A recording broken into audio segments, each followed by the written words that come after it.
Okay, so today is the yard site of Elimelech from Lizhensk. I remember I was there once in Lizhensk many years ago. And I remember when I was in Yerushalayim, I saw years before that, I saw, a little, one of these papers that they hand out in the shuls, and they said that for the yard site of Elimelech, Davar Be'itay Matayv, I think it was a Breslover sheet, and they said it's good on the yard site of Elimelech to learn the Tzetel Katan and to say the Tefillah. Really, the Rebbe Elimelech wanted these to be said every day. So if we should say it at least once a year, it's also good. So it's better than not saying it at all. Next year's a leap year, we'll have it twice, right? Because Chafal Avadar is the yard of Rebbe Elimelech. So it brings here Tzetel Katan. I'm going to translate it into English, even though it says in there to translate to Lashon Ashkenaz, translate to Yiddish. I am assuming this deer better get out of the way. So we'll translate to English. So Tzetel Katan means, Tzetel is a Yiddish word for a note, a little piece of paper with notes on it. A note you leave somebody. Katan means little, so it's a little note just to remind us of certain ideas. These are very lofty ideas that I would say very few people live up to today, even in the Hasidic community, but it's worthwhile to be aware of such things, and if we're able to live up to them, it's even better. So let's at least learn them and see, understand what it means, the very high levels Tzaddikim in the past were under, and Tzaddikim today like this as well. And perhaps our lives maybe will be affected by hearing this as well. This is Rebbe Elimelech from Lizhensk. So the Tzetel Katan is from the Rabbi Rebbe Elimelech of Lizhensk. In memory of the holy, righteous people is a blessing. This marriage should protect us in all Israel. Amen. These are the things the person should do and live by them. Aleph, the first one. Every moment that a person is not studying Torah or praying or something,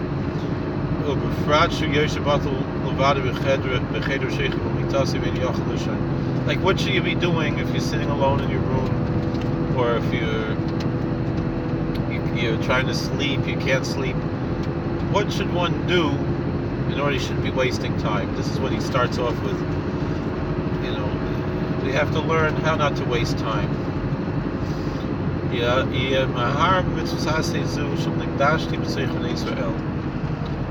should have in mind and think about, contemplate, meditate on the following commandment, which we find in the book of Leviticus, in the Bible, in the Torah.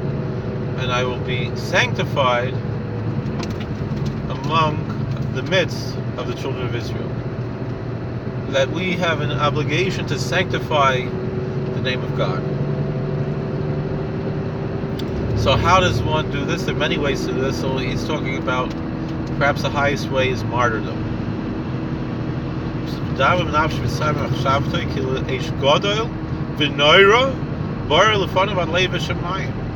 A person should picture in his mind, paint a picture, form in his thoughts, following in his soul, in his mind, as he should picture as if a giant fire, great fire, and a scary, awesome fire was burning in front of him to the very heart of heavens, like a big bonfire. The Hubishvil Kedusha Semishbach Shoivers Tivai Mapos Asmani Laishal Kiddush Hashem Yisborach. And this person, you, when it says he, it means you. When it's the third person, it means the second person. That for the sake of the glorification, the sanctification of the name of the Lord may be blessed, you break your nature, you conquer your nature, and you cause yourself to fall into the fire to sanctify the name of God. Let's say, for example, someone says either you worship these idols, you're going to have to jump in the fire. You make the choice to jump in the fire.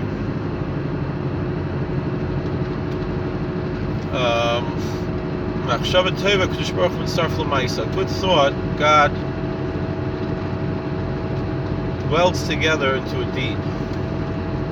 Meaning, if you want to do something good, you want to do a mitzvah, and you're not able to do it, the fact that you thought to do the mitzvah, God melds it together, perhaps with someone else who did the mitzvah. There's many ways it's explained. But God considers that you did it. So then you're not laying down, you're not sitting doing nothing, you're not wasting time. Rather, you're fulfilling a positive commandment from the Torah of the Nikdashti, of sanctifying Kiddush Hashem. Beis, the second one. Pasuk Rishon shel Kriyas Shema, Bracha Rishona shel Shemona Esrei Yahar Kanal. When you're saying the first verse of Kriyas Shema and the first blessing of the Amidah of the Shemona Esrei, you should have in mind the same thing.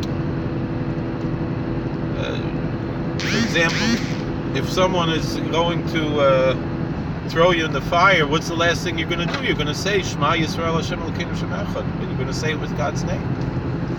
And so when you're saying the Shema, you should picture yourself dying as a martyr. You know, and in that way, you fulfill the mitzvah of Nikdashti, and so too by the first blessing of Shemona Esrei. You say 3 times a day, and Shabbos say 4 times a day. Shabbos and Yom Tov and Rosh Chodesh, and on Kippur we say 5 times a day. And if you're a Chazan, you might say it, 5 times a day anyway, or 7, or if you're a Chazan for the whole thing, for the whole Yom Kippur, it's 9 times, right? And even if you're not saying it, you're listening to him say it, so you should picture as if you're saying it. Elimelech talks about this. I have to find on Hagas HaAdam. It's a different, when we're done with this one, maybe we'll do on Hagas HaAdam. So you should also have this in mind.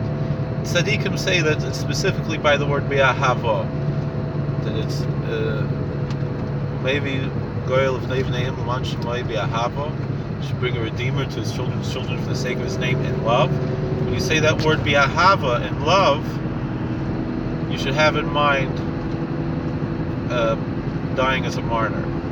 And then perhaps you could say Melech Ozer B'Shil Magen.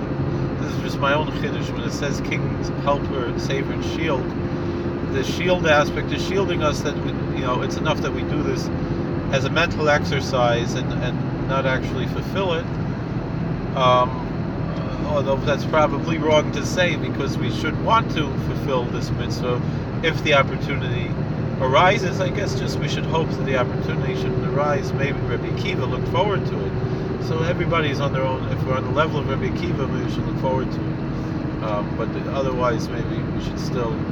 Maybe Rebbe Akiva was an old man. If that's how you die as an old man. It's also as a geschmack. But to be young people, we have things to do in this world. We couldn't pray that God should protect us. I think it's certainly proper, especially in this day and age, to find the balance. That if it happens, you accept it with love, but it's also why it says Be'ahava, perhaps. But we also hope that God will shield us from having to worry about such things. So Yahar Kanal, that's how you should meditate on this idea. And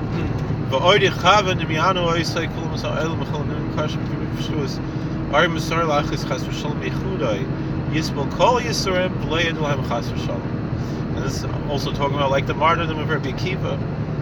That if all the nations of the world would come, try to get you to deny the unity of God, and they even go to the point where they're torturing you, they're taking your skin off your flesh, still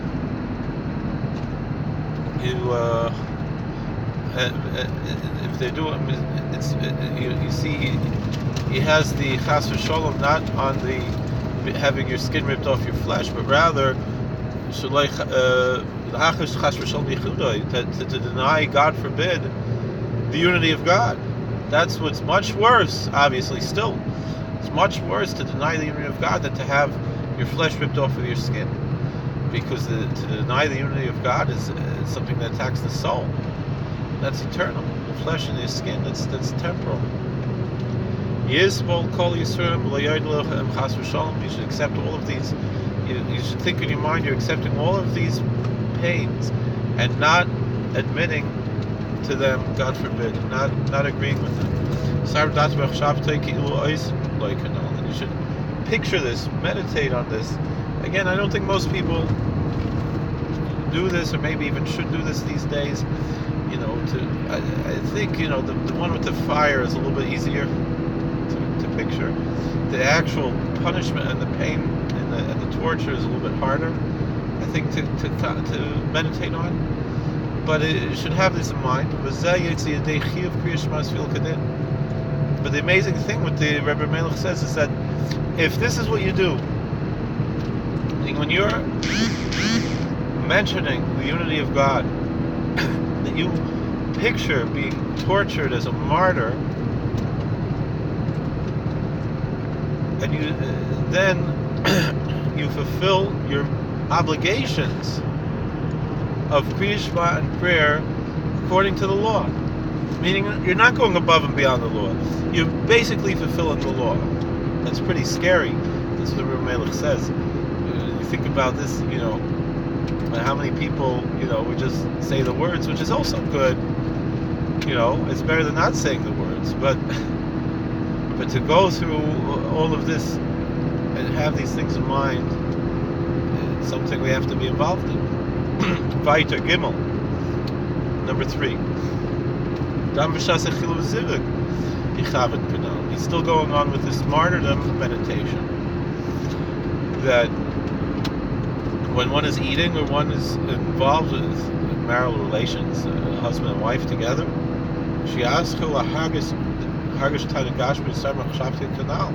this is much harder. It's one thing when you're in a religious setting, you're praying, you want to think about these things. But now he's saying when you're eating or you're together with your wife, things that seem to be very materialistic, but they're enjoyable and feel good. You should also have this kavanah. Nobody knows. I'm not on this level, I know, but nobody knows which tzaddikim are walking around in this world who are on such a high level. And maybe you're on this level and I'm not, and you're listening to this for a reason that maybe you can't read this in the Hebrew, but you can listen to this and maybe you can fulfill and be on this very high level, spiritual level. That as soon as you feel, as soon as you start to feel some physical pleasure, you have this meditation in mind. Take it from you, and right away you should say with your mouth and in your heart, you should say the words and really mean them. She is a high like tanik gash b'simcha b'sis mitzvahs asay shel nikdashti b'oifen anal me'argashas tanik gashmi hazeh shu mitzaras mishcha dechivya.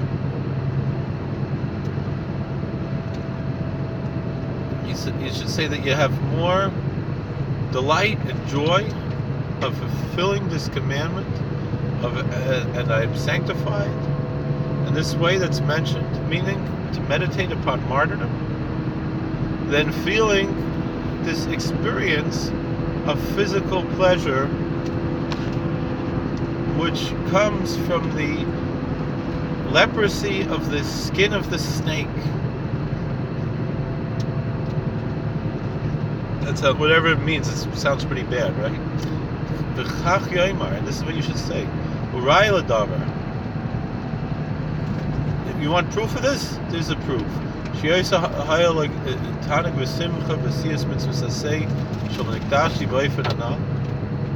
That the proof that you have more enjoyment and joy of, but if you would die as a martyr and be and suffer and be tortured in martyrdom till death, then the enjoyment of this eating or the sex,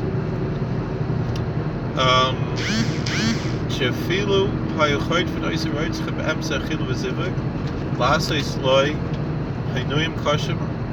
That, let's say you were in the middle of eating or you're in the middle of marital relations, and some thieves come in to kill you and to torture you, and they're trying to convince you to give up your religion, and you're refusing, and they're doing this right when you're in the middle of eating or in the middle of marital relations.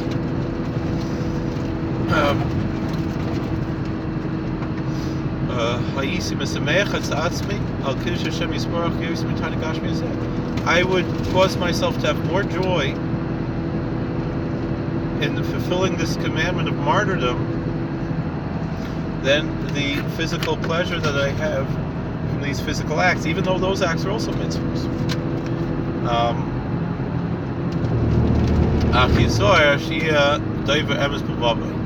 However, the Rebbe says you have to be careful. Make sure you're really telling the truth in your heart.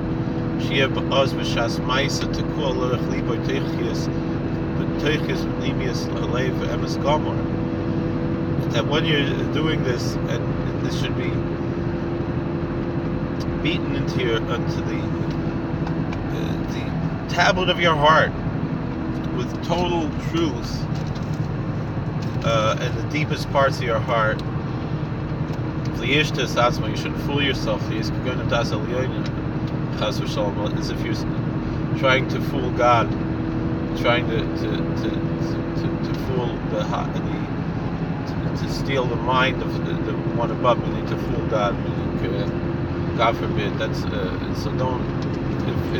If you don't think you can really do it, I would say don't even try. But maybe try. I don't know. Just. Maybe you could do it. It's totally possible. So, Dalit, number 4. It's everything in the world. What are the things in the world? Torah, study, prayer, and doing mitzvahs, fulfilling commandments. That's what the whole world is, first of all. But he said, with all the things in the world, you should accustom yourself to speak with the following terminology. Say the following formula, the following liturgy.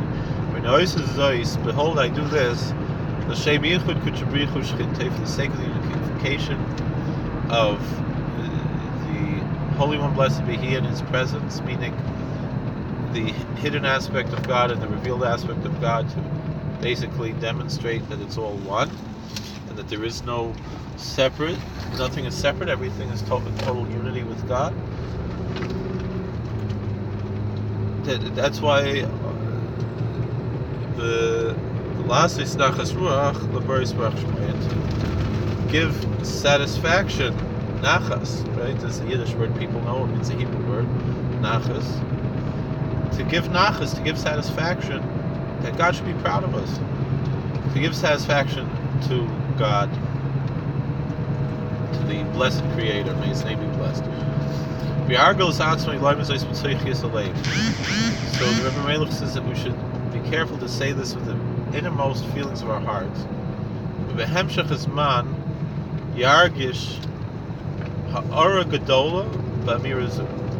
the Rebbe Melech says, as time goes on, if this is how you conduct yourself, that before you do a mitzvah, you were making a statement and you were thinking and meditating upon what it means, that whatever you're doing is for the purpose of showing the unity of God, total unity of God, and to give satisfaction to God, whatever that means, you will experience a tremendous light, illumination, a feeling of light when you say these words. Your brain will be lit up. Hey, number 5. Now here's some self-help advice. more. This is all self-help. Kshiaschil l'sara boy mida rochas v'shom. Midas rois. Shuragil behem kvein akshanas u'boishes shel gaiva v'atzlus u'batola mavid l'dei shamu. Kiyotze behem yerpatekev miyad v'zel lashem v'chol koichay. What if, God forbid, you start to feel like you're gonna have some bad character trait, like something that's just like a bad habit of how you act, like arrogance or laziness or wasting time. You could add to those things anger, depression, all of these feelings, and how they express themselves. Anything else like this, take of me out. Right away you should say the following, the following words with all of your strength. Hakanani, Hachiti, Haprizi, Hachivi, Hayevuzi, Vargergoshi. You're not so. You should say the names of the 7 Canaanite nations mentioned in the Bible: the Canaanite, the Hittite, the Prizite, the Hivite, the Jebusite, and the Girgashite. Binatzel, and then you'll be rescued from these bad character traits. A friend of mine, Yankov Hedlis, was inside. He's a big Hasidic of Rebbe Elimelech. So he told me once, he said that even though the Rebbe Elimelech seems he only meant to say these 7 names of the 7 nations, he also adds this word Binatzel, and you'll be rescued. You'll be saved from the bad. That you should say the word Vinatzel also. It doesn't hurt to say also. I don't do this personally, but maybe I should start. I don't know, because I got a lot of bad character traits I have to work on. So, if you are going to a person should be accustomed himself that he shouldn't look around and be curious what's all around him. Rather, he should only look down and focus on what's within the 4 cubits around him. Even if he's alone in his house, especially in the synagogue, or in the room where you learn Torah, or when you're traveling outside. It's very hard to do. That's one of the most interesting things for me in life, is to look around and see beautiful things in the world. Driving now in Pennsylvania, it's beautiful, and I see the niflas habare. It's the wonders of God. The trees with the snow on it. It's really beautiful. And so it's very hard for me. This is a very high level for the big tzaddikim, and I know that I'm not on a high level because I can't. I'm not holding with this, but.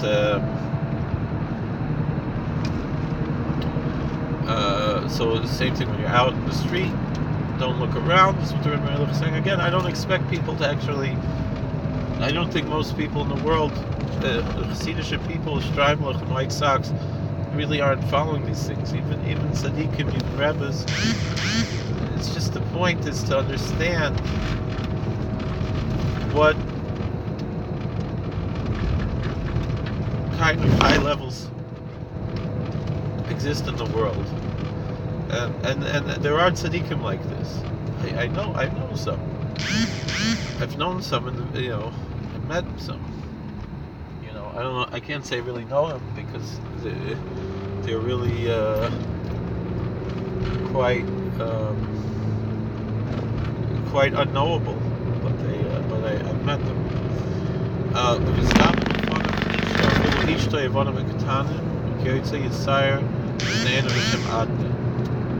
He said when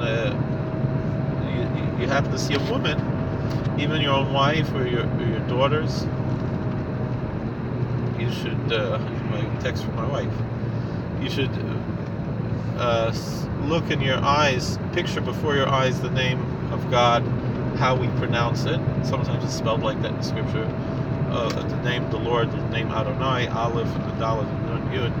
You should look, see in front of your eyes that name anytime you see a woman. Again, I don't know how many people are actually doing this, but the thing is they don't talk about it. If they do, I know I'm not holding on this level, but it's definitely a good thing to do if you're able to do it. And even if you can't do it all the time. Once in a while, it would be a very high level, especially these days. You can imagine, we're so far away from the old tzaddikim. And next, Vav, number 6. If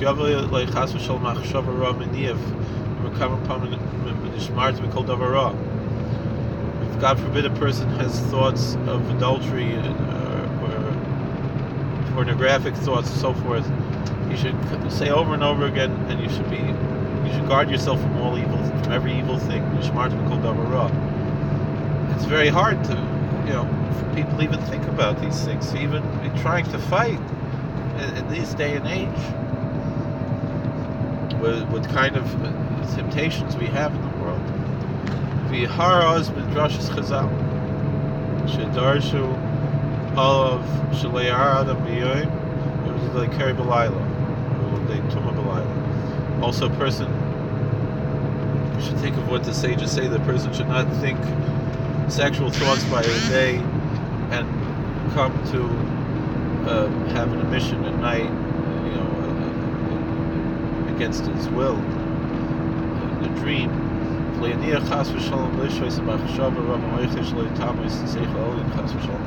only that, but he says it's trying to explain how powerful our brains are and how important our brains are.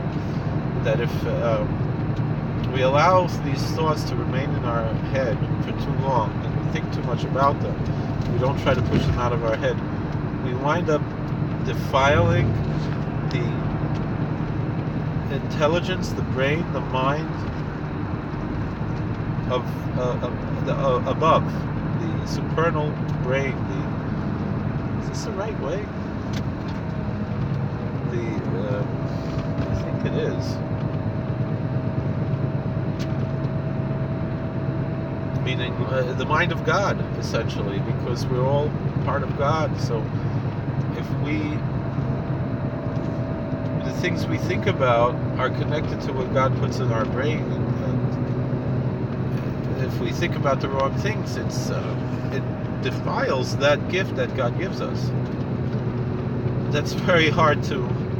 I'm definitely not on this level. Zion, let's go. So it's just something we mentioned. Yeah, this is the right way. This is the Tommy Gun Warehouse, so I know that's a landmark.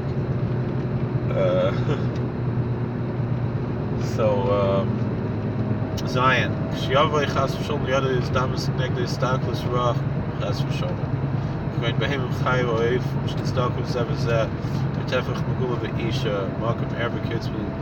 And take it from the pasuk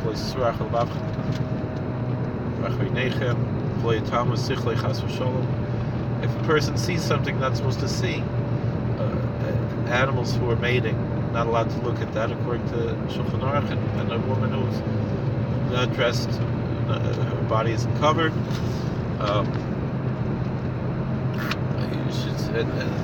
you should say immediately the verse, and you should look away. It was to say, do not, we say Kriyashma, don't be misled after your heart or after your eyes.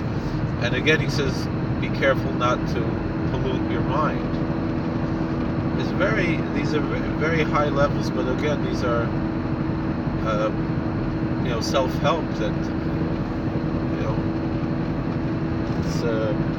there's what to say. These are important things to talk about, even if we're not worthy to live up to it, at least to try and to be aware that we're supposed to be better than we are. Ches, next one, 8.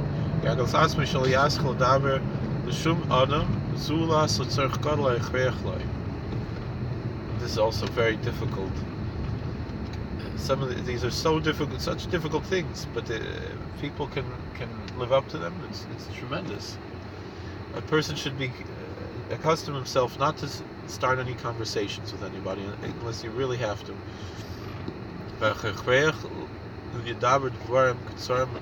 Od Manupu Yud Gimel Nafa. And even what you do have to say, something that's important to talk about, you should be very careful with your words, not to talk too much, and you should sift your words in 13 sifters. That's a term from the Mishnah of how the fine flour in the temple was sifted. Sheker chas v'sholem, v'shem chanifa, v'shem lashon hara, v'chilas v'shem albanas panim, v'shem aras masav l'vnei adam.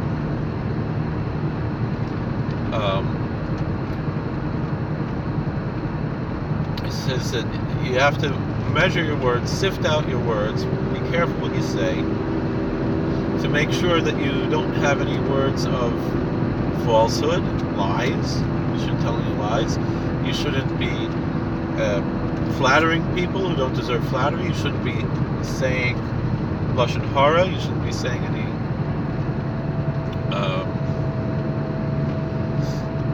how do you call it? Slander.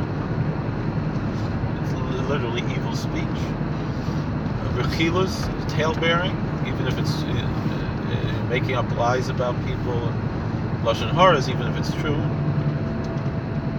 Rechilas is well, that's mostly shemra. Rechilas is going around and gossiping. Shum albanas panim. Also, you shouldn't embarrass other people. Also, you should be a show-off. So look how religious I am.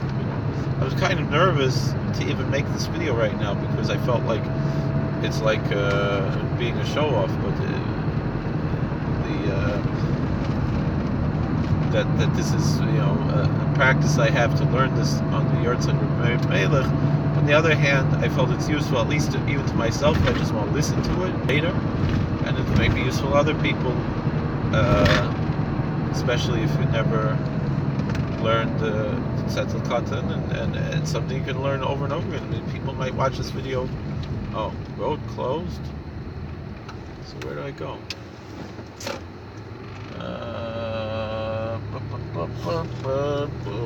I think there's a way this way I could go to the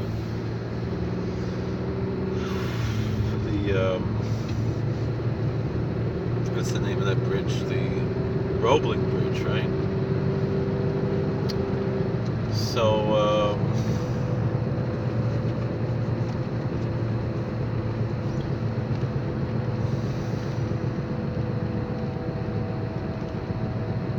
Yargos Atzmai Bechal Bechlal Amru Chazal Lizhensk Idea. This is a very important one. I heard Glenn Beck say something about this today. A person should always do what, like the sages say. You can admit that you don't know. You don't have to be a know-it-all. If someone asks you something you don't know the answer, you shouldn't be embarrassed. You say, I don't know.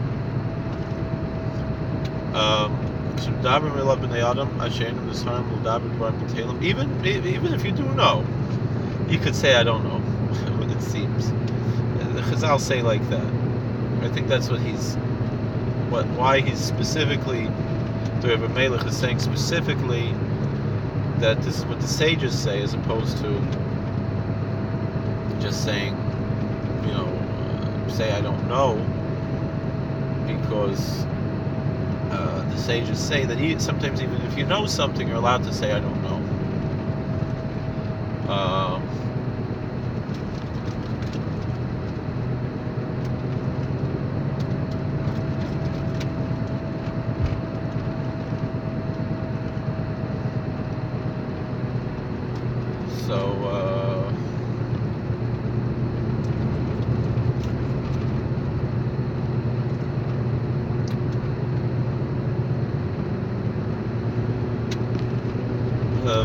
Daber may love the Adam Asher Amos Haran.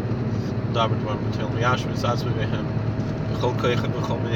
This is something I just have a very hard time doing, and it's also my parnasa is to talk to people. And he says if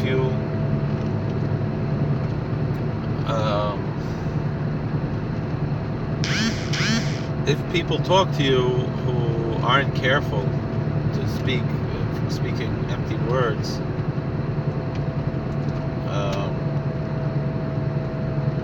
You should try to avoid them at all costs, and think of all kinds of ways to avoid them. And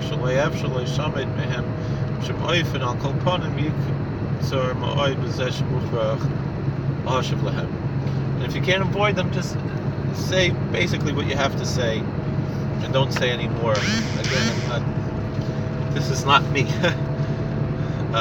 Test number 9. Doesn't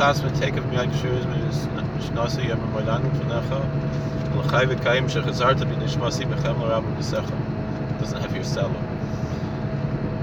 You should say Moidani. It's interesting that he should tell us to say that. I think, and it doesn't just say Moidani. He has a whole nusach here, because I don't know if in his day it was already in all the Sidurim. It wasn't many Sidurim. It's definitely older than Elimelech, but it's not such an old tefillah, but it's well known because little kids are taught it. That I thank before you, O King who lives and endures, that you have returned my soul to me in mercy and grace. How great is your faith?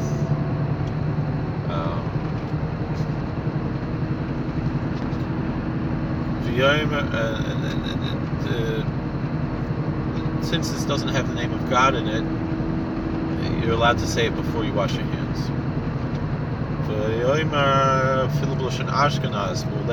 And you should say the following, even in Yiddish or in English or whatever language, your vernacular language, with a happy heart, a joyous heart.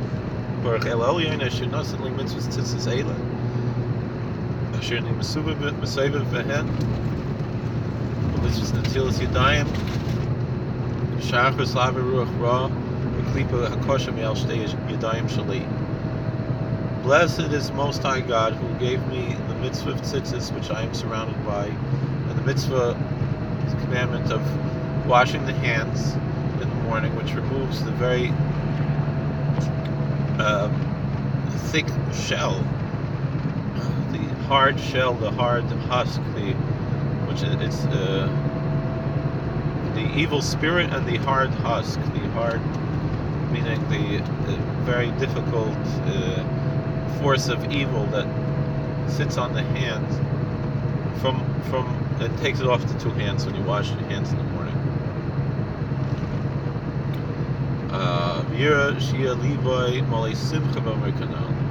You should see to it that your heart should be filled with joy when you say this.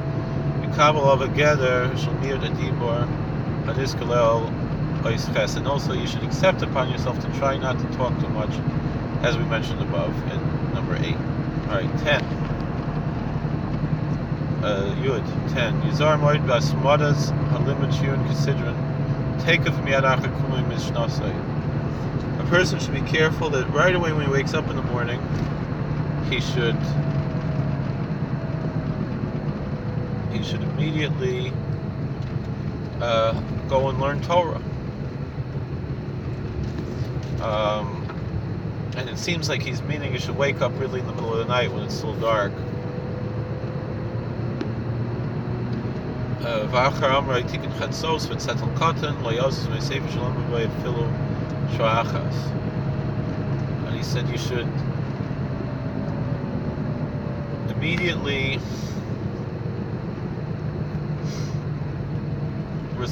recite the Tikkun Chatzos and the Tzetel Katan, and the Tzetel Katan shouldn't leave your book where you're learning even for a moment. So I see that the Rebbe Melech was very he held very highly of this Tzetel Katan. Trains are going to go on this? Snow like this? Who knows?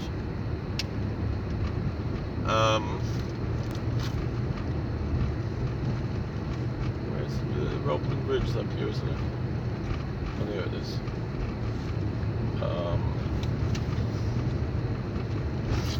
This bridge was made by Roebling, was the same guy who made the Brooklyn Bridge.